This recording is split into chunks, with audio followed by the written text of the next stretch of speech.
Hello students, how are you all? I hope you are healthy, happy at your home and learning chemistry through interactive lectures presented by Pioneers Academy. Myself Shweta Jain from Pioneers Academy. हमने सोचा कि इन interactive lectures के through आपको BSc second year के कुछ chapters की knowledge दी जाए, तो इसी को ध्यान में रखते हुए हमने बीएससी सेकेंड ईयर की यूनिट नंबर 4 इलेक्ट्रोकेमिस्ट्री स्टार्ट की थी। आई होप आपने वो वीडियो देखा होगा। आपने बहुत अच्छे से उस कंसेप्ट को, इलेक्ट्रोकेमिस्ट्री के कंसेप्ट को समझ लिया होगा। मैंने आपको प्रीवियस वीडियो में भी बताया था कि राइट हैंड साइड पे जो नोट्स डिस्प्ले हो रहे हैं, आप वीडियो को 2-3 बार देखिए। देखने के बाद जब आपके कॉन्सेप्ट्स क्लियर हो जाएं, तो साथ में ही आप वीडियो को पॉज करते हुए अपने नोट्स बनाते चलिए, क्योंकि अभी आप पढ़ लेंगे, आपको कॉन्सेप्ट समझ में भी आ जाएगा, बट मार्क्स एग्जामिनेशन में आपको तभी मिल पाएंगे जब आपका प्रेजेंटेशन, जो क्वेश्चन आपको एग्जाम में आया है, उसका प्रेजेंटेशन, उसका आंसर आपको कैसे लिखना है। तो जब आप वीडियो देखते समय नोट्स बनाते जाएंगे, तो एक फायदा तो ये होगा कि एग्जाम में कैसे लिखना है ये पैटर्न आपको पता चल जाएगा, और दूसरा कि अगर आप नोट्स बना रहे हैं और अगर आपको कोई डिफिकल्टी आती है, तो आप उस डिफिकल्टी को हमारी ऐप पे शेयर कर सकते हैं, जिससे एक सेपरेट वीडियो हम उस डिफिकल्टी सेशन के लिए भी एक अरेंज कर लेंगे। तो अब आप इसी पैटर्न पे काम करिए। आप वीडियो को देखिए, अपने नोट्स बनाते चलिए, जिससे जब आपका ये टॉपिक खत्म होगा तो आपके पास 1 यूनिट के पूरे नोट्स प्रिपेयर होंगे। देखिए, चलिए अब हम आज का टॉपिक इलेक्ट्रोकेमिस्ट्री हमारा स्टार्ट करते हैं।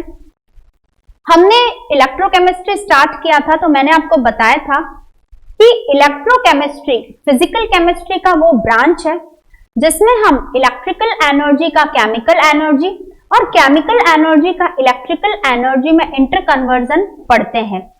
The electrochemistry is a branch of physical chemistry in which we deal about the interconversion of electrical energy into chemical energy and chemical energy into electrical energy। फिर मैंने आपको बताया था कि ये जो इंटरकन्वर्जन है ये कहाँ होता है, ये होता है सेल में।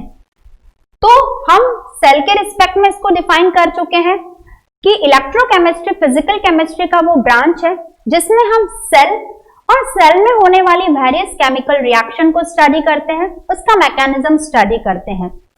फिर हमने बेसिक्स ऑफ इलेक्ट्रोकेमिस्ट्री में स्टार्ट किया था इलेक्ट्रोलाइट्स। देखिए, इलेक्ट्रोलाइट्स मैंने आपको बताया था, इलेक्ट्रोलाइट्स आर दो सब्सटेंस जिनका जब हम एक्वस सॉल्यूशन प्रिपेयर करते हैं तो वो अपने आयंस में डिसोसिएट हो जाते हैं, तो ऐसे सब्सटेंस को हम बोलते हैं इलेक्ट्रोलाइट्स। अब कोई भी इलेक्ट्रोलाइट कितना आयंस में डिसोसिएट होगा, उस बेसिस पे हमने इलेक्ट्रोलाइट्स को 2 कैटेगरी में क्लासिफाई किया था। फर्स्ट कैटेगरी थी strong electrolyte and second category was weak electrolyte. अब सोचिए, स्ट्रॉन्ग इलेक्ट्रोलाइट मैंने आपको क्या बताया था? बिल्कुल आप सही बता रहे हैं। स्ट्रॉन्ग इलेक्ट्रोलाइट वो इलेक्ट्रोलाइट होते हैं जिनको जब हम एक्वस सॉल्यूशन प्रिपेयर करेंगे तो वो पूरे के पूरे आयंस में डिसोसिएट हो जाएंगे, तो ऐसे इलेक्ट्रोलाइट्स को हम बोलते हैं स्ट्रॉन्ग इलेक्ट्रोलाइट्स। और सेकंड कैटेगरी हमारी थी वीक इलेक्ट्रोलाइट। ऐसे इलेक्ट्रोलाइट जो पूरे के पूरे आयंस में डिसोसिएट नहीं होंगे, कुछ पार्ट उनका डिसोसिएट होगा और रिमेनिंग पार्ट अनडिसोसिएटेड रह जाएगा, तो ऐसे इलेक्ट्रोलाइट्स को हम बोलते हैं वीक इलेक्ट्रोलाइट्स। अब बताइए, इन स्ट्रॉन्ग और वीक इलेक्ट्रोलाइट की कैटेगरी में कौन कौन आएंगे? बिल्कुल सही, इस बार भी आपने बिल्कुल सही गैस किया है। जितने भी स्ट्रॉन्ग एसिड्स हैं, स्ट्रॉन्ग बेसेस हैं और सॉल्ट्स हैं, उनका एक्वस सॉल्यूशन सारे किस कैटेगरी में आएंगे? स्ट्रॉन्ग इलेक्ट्रोलाइट्स में। क्यों? क्योंकि जब हम इनका एक्वस सॉल्यूशन प्रिपेयर करेंगे, किसका? स्ट्रॉन्ग एसिड का, स्ट्रॉन्ग बेसिस का एंड सॉल्ट्स का, तो ये पूरे के पूरे आयंस में डिसोसिएट हो जाएंगे, इसलिए ये सभी स्ट्रॉन्ग इलेक्ट्रोलाइट्स कहलाते हैं। सेकंड, अगर हम देखें वीक इलेक्ट्रोलाइट्स के एग्जांपल, तो जितने भी वीक एसिड्स हैं और वीक बेसेस हैं, इनका जब हम एक्वस सॉल्यूशन प्रिपेयर करेंगे तो ये पूरे के पूरे आयंस में डिसोसिएट नहीं होंगे। तो जितने भी हमारे वीक एसिड्स और वीक बेसिस हैं, ये सभी वीक इलेक्ट्रोलाइट्स के एग्जांपल्स होंगे। अब देखिए, मैंने आपको कंसेप्ट ऑफ इलेक्ट्रोलाइट्स तो बता दिया, पर क्या आपने सोचा है कि ये हम इस चैप्टर में क्यों पढ़ रहे हैं? सोचिए कि इलेक्ट्रोलाइट इलेक्ट्रोकेमिस्ट्री में पढ़ना क्यों जरूरी है। देखिए, मैंने आपको बताया था कि इलेक्ट्रोकेमिस्ट्री में हम सेल और सेल में होने वाली केमिकल रिएक्शन को स्टडी करेंगे। तो वो केमिकल रिएक्शंस होगी किसमें? तो उन सेल्स में जो केमिकल सब्सटेंस हम यूज करते हैं वो यही इलेक्ट्रोलाइट है। तो अब आप समझ गए होंगे कि पूरी इलेक्ट्रोकेमिस्ट्री में हम इन्हीं इलेक्ट्रोलाइट्स के साथ डील करने वाले हैं।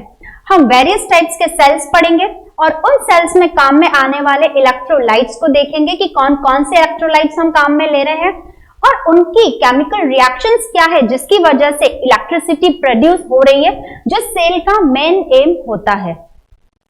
तो अब आज बेसिक्स ऑफ इलेक्ट्रोकेमिस्ट्री की लिंक में आज मैं आपको एक और कंसेप्ट बताने जा रही हूं जिसको हम बोलते हैं कंडक्टर्स और इलेक्ट्रिकल कंडक्टर्स और इंसुलेटर्स और इलेक्ट्रिकल नॉन कंडक्टर्स।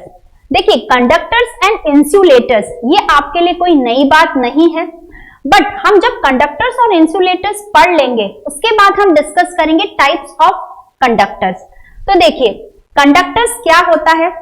देखिए, लोअर क्लास में आपने एक्सपेरिमेंट किया होगा कि अगर हमारे पास कोई कॉपर वायर है ना, उसको अगर हम किसी सेल से कनेक्ट कर देते हैं और उसमें एक छोटा सा बल्ब लगा देते हैं, तो हम देखते हैं कि कोई भी मेटल का वायर है, अगर वो हमने लिया है तो वो बल्ब जलने लगता है, ठीक है ना।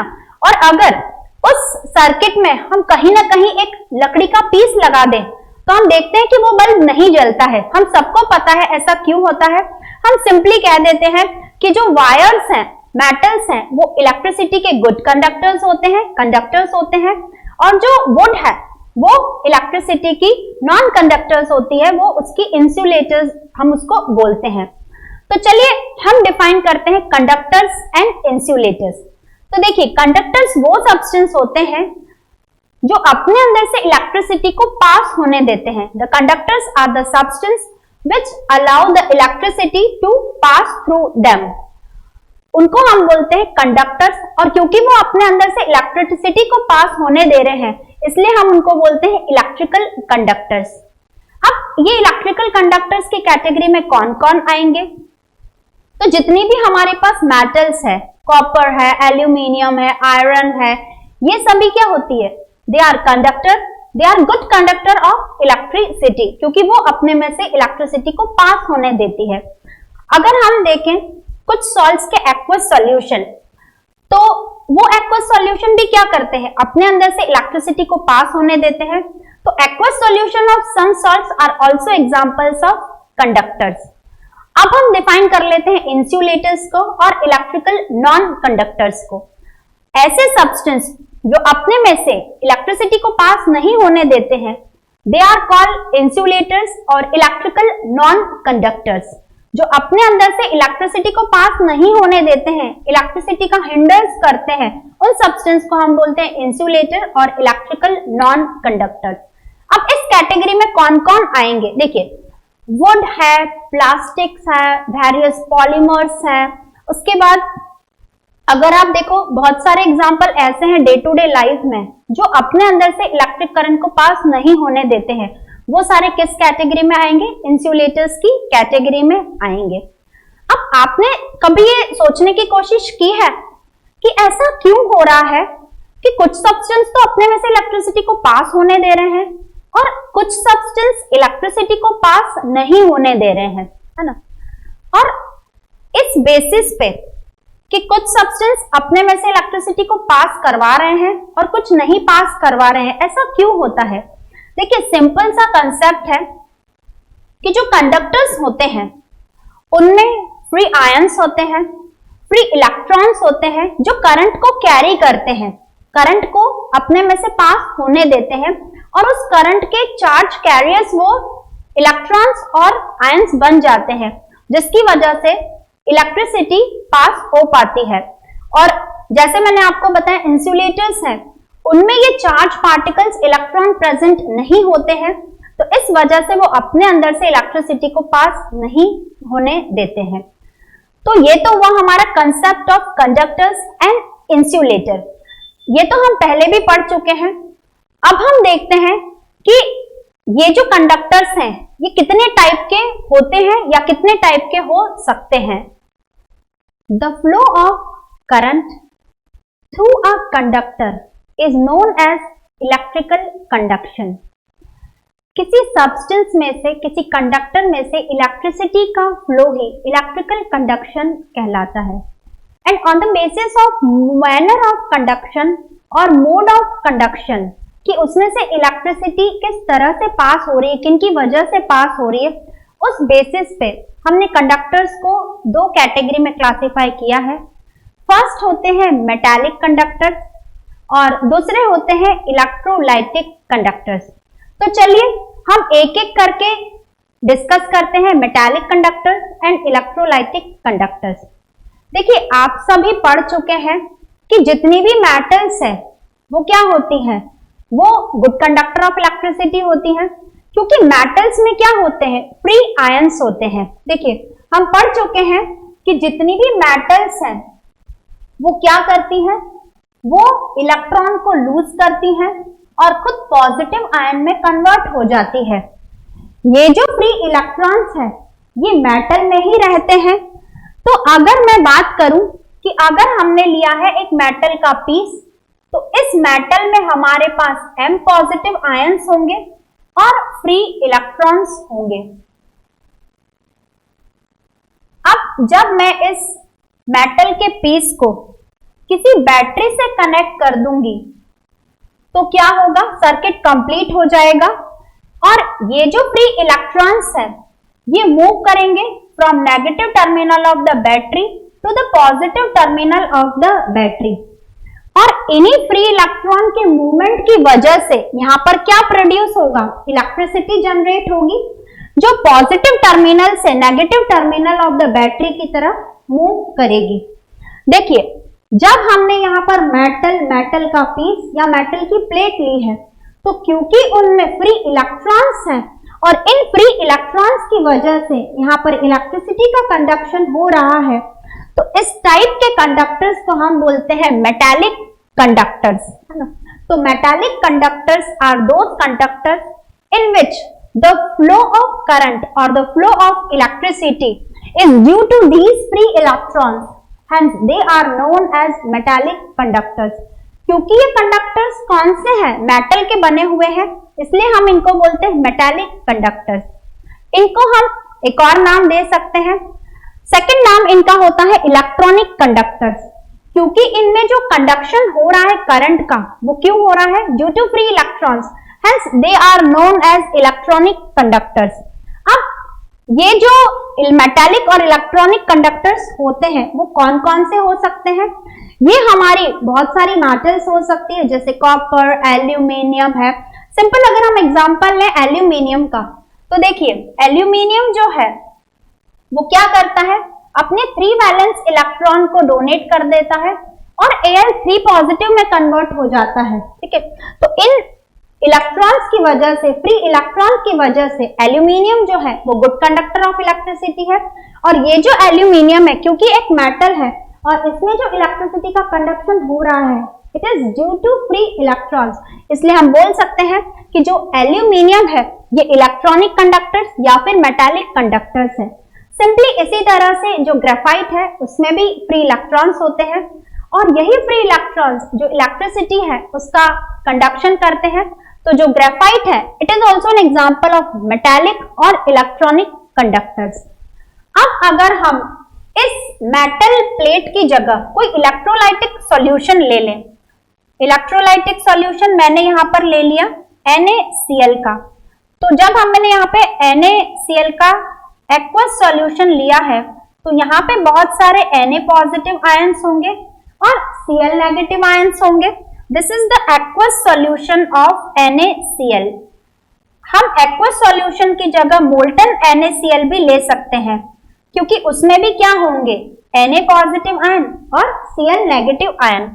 जब हम इस इलेक्ट्रोलाइटिक सॉल्यूशन को, एक्वस सॉल्यूशन ऑफ सॉल्ट को किसी बैटरी से कनेक्ट कर देते हैं तो हम देखेंगे कि जितने भी Na पॉजिटिव आयंस हैं वो किस तरफ मूव करेंगे, वो negative terminal of the battery की तरफ मूव करेंगे, और जितने भी हमारे Cl नेगेटिव आयंस हैं वो किस तरफ मूव करेंगे, they move toward the positive terminal of the battery. अब यहाँ पर करंट किस वजह से फ्लो हो रहा है? ऑब्वियसली यहाँ पर करंट Na पॉजिटिव और Cl नेगेटिव आयंस की वजह से फ्लो हो रहा है। तो ऐसे कंडक्टर्स जिसमें इलेक्ट्रिसिटी किस वजह से पास होती है? Due to free ions, due to free cations and anions.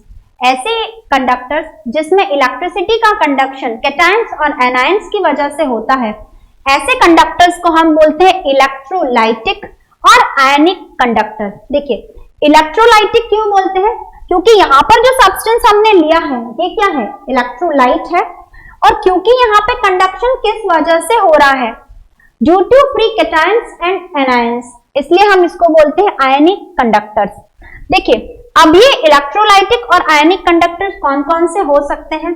बहुत सारे सॉल्ट जैसे NaCl, KCl, MgCl2, ये सब कुछ ऐसे सॉल्ट्स हैं जिनका जब हम एक्वस सॉल्यूशन प्रिपेयर करते हैं तो ये कैटायंस और एनायंस में डिसोसिएट हो जाते हैं, और जब हम इसको सेल या बैटरी से कनेक्ट करते हैं तो ये जो कैटायंस और एनायंस है ये अपोजिटली चार्ज इलेक्ट्रोड की तरफ मूव करते हैं, और क्योंकि इनके अपोजिटली चार्ज इलेक्ट्रोड की तरफ मूव करने की वजह से ही इलेक्ट्रिसिटी प्रोड्यूस होती है, इसलिए हम इनको बोल सकते हैं कि ये जो है ये इलेक्ट्रोलाइटिक और आयनिक कंडक्टर्स हैं। देखिए हमने देखा metallic conductors and electrolytic conductors. अब हम देखते हैं कि इन कंडक्टर्स में डिफरेंस क्या क्या है। देखिए एग्जाम पॉइंट ऑफ व्यू से ये क्वेश्चन बहुत इंपॉर्टेंट है, तो आप बहुत अच्छे से समझिएगा और एक एक पॉइंट करते हुए आप अपने नोट्स बनाते चलिएगा, तो आपको पता रहेगा कि आपको डिफरेंसेस कौन कौन से इसमें इंक्लूड करने हैं। देखिए फर्स्ट हम देखते हैं कि जो भी इलेक्ट्रॉनिक या मेटालिक कंडक्टर्स होते हैं उनमें मोड ऑफ कंडक्शन किस वजह से होता है? हमने पढ़ा है ड्यू टू इलेक्ट्रॉन्स। तो हम बोल सकते हैं कि ये जो इलेक्ट्रॉनिक और मेटालिक कंडक्टर्स होते हैं उनमें चार्ज कैरियर्स कौन होते हैं? Free electrons. तो इन इलेक्ट्रॉनिक और metallic conductors, electrons, free electrons are the charge carriers. और जो इलेक्ट्रोलाइटिक और आयनिक कंडक्टर्स हैं उनमें क्या होते हैं? कैटायंस और एनायंस होते हैं। ये कैटायंस और एनायंस ही क्या करते हैं? इलेक्ट्रिसिटी को कैरी करते हैं, इलेक्ट्रिसिटी को कंडक्ट करते हैं। तो in electrolytic and ionic conductors cations and anions are the charge carriers. Second difference हम देखते हैं कि मैंने आपको बताया कि जो भी मेटल्स होती है उसमें फ्री इलेक्ट्रॉन्स होते हैं, और ये जो फ्री इलेक्ट्रॉन्स है ये कहाँ मूव करते हैं? From negative to positive terminal. तो सेकंड हम बोल सकते हैं कि in electronic and metallic conductors the free electrons moves from negative terminal of the battery to positive terminal of the battery। अब देखिए अब इसमें जो कैटायंस है और एनायंस है वो कहाँ मूव करेंगे? तो इसको समझने के लिए हम एक सिंपल सेल देखते हैं। यहां पर मैंने एक बीकर लिया हुआ है, बीकर में मैंने लिया हुआ है मोल्टन NaCl या फिर एक्वस सॉल्यूशन ऑफ NaCl, पिघला हुआ NaCl या फिर एक्वस सॉल्यूशन ऑफ NaCl जिसमें Na पॉजिटिव आयंस हैं और Cl नेगेटिव आयंस हैं। अब मैंने इसमें दो इलेक्ट्रोड्स डाल दिए। इलेक्ट्रोड्स किसी भी मेटल रॉड हो सकती है या प्लेट हो सकती है। अब इन इलेक्ट्रोड्स को मैंने एक्सटर्नल सर्किट में एक सेल या बैटरी से कनेक्ट कर दिया है। जिस इलेक्ट्रोड को मैंने positive terminal of the battery से ज्वाइन किया है वो एनोड होगा, और जिसको मैंने negative terminal of the battery से ज्वाइन किया होगा वो इलेक्ट्रोड कैथोड होगा। जैसे ही हम ये सर्किट कंप्लीट करेंगे तो हम देखेंगे कि इस NaCl में जितने भी Na पॉजिटिव आयंस हैं वो किसकी तरफ मूव करेंगे? जो Na पॉजिटिव है, कुछ पॉजिटिवली चार्ज है, तो वो सारे के सारे नेगेटिव इलेक्ट्रोड कैथोड की तरफ मूव करेंगे, और जितने भी Cl नेगेटिव्स हैं, क्योंकि वो खुद नेगेटिवली चार्ज है, तो वो किस इलेक्ट्रोड की तरफ मूव करेंगे? पॉजिटिव इलेक्ट्रोड एनोड की तरफ मूव करेंगे। तो अब आप देखिए कि यहाँ पर इलेक्ट्रिसिटी का जो फ्लो है वो किस वजह से हो रहा है? Because of the movement of positively charge cations towards the cathode and negatively charged anions towards the anode। क्योंकि पॉजिटिवली चार्ज आयन कैथोड की तरफ मूव कर रहे हैं और नेगेटिवली चार्ज जो आयंस हैं वो एनोड की तरफ मूव कर रहे हैं। तो हम सेकंड डिफरेंस दे सकते हैं कि in this ions move towards oppositely charge electrons. हमने बोला कि जो इलेक्ट्रॉनिक और मेटालिक कंडक्टर्स हैं उसमें जो फ्री इलेक्ट्रॉन्स हैं वो negative to positive terminal of the battery की तरफ मूव करते हैं, और इसमें जो फ्री आयंस है वो अपोजिटली चार्ज इलेक्ट्रोड की तरफ मूव करते हैं, जिनकी वजह से क्या होता है? इलेक्ट्रिसिटी कंडक्ट होती है। चलिए हम थर्ड डिफरेंस देखते हैं।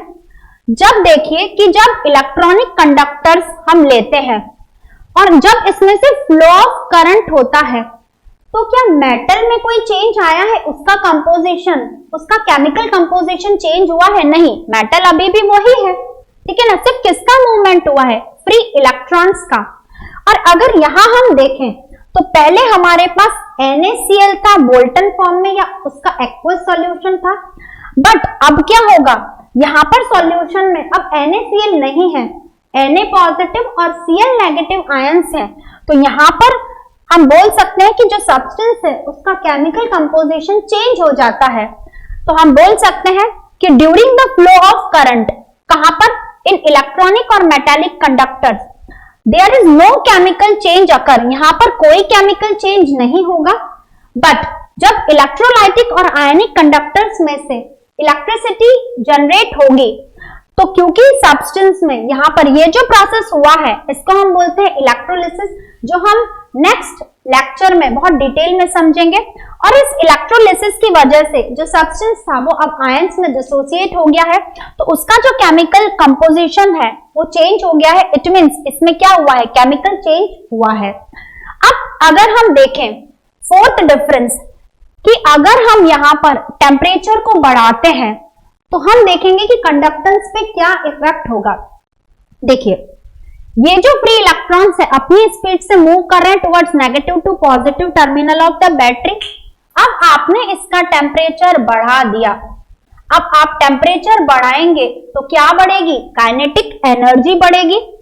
यहाँ पर हमारे पास इलेक्ट्रॉन्स है और पॉजिटिवली चार्ज आयंस है जिनको हम कहते हैं कर्नल्स।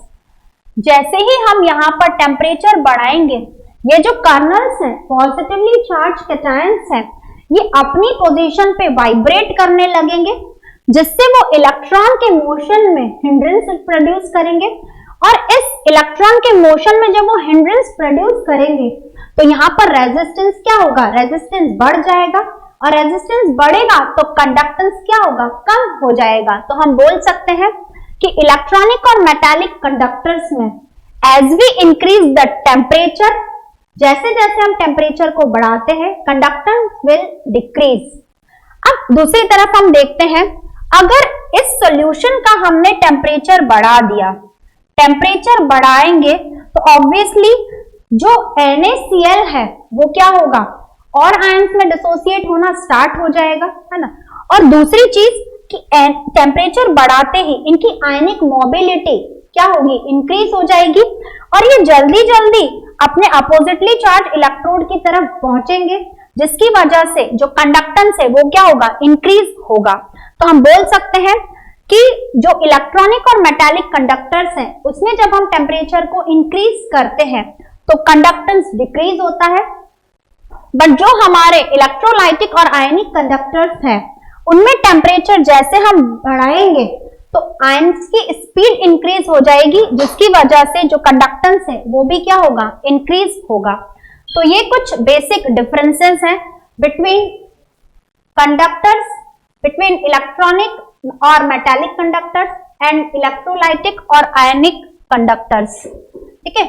अब देखिए ये जो आज का लेक्चर था, आई होप आपको समझ में आएगा।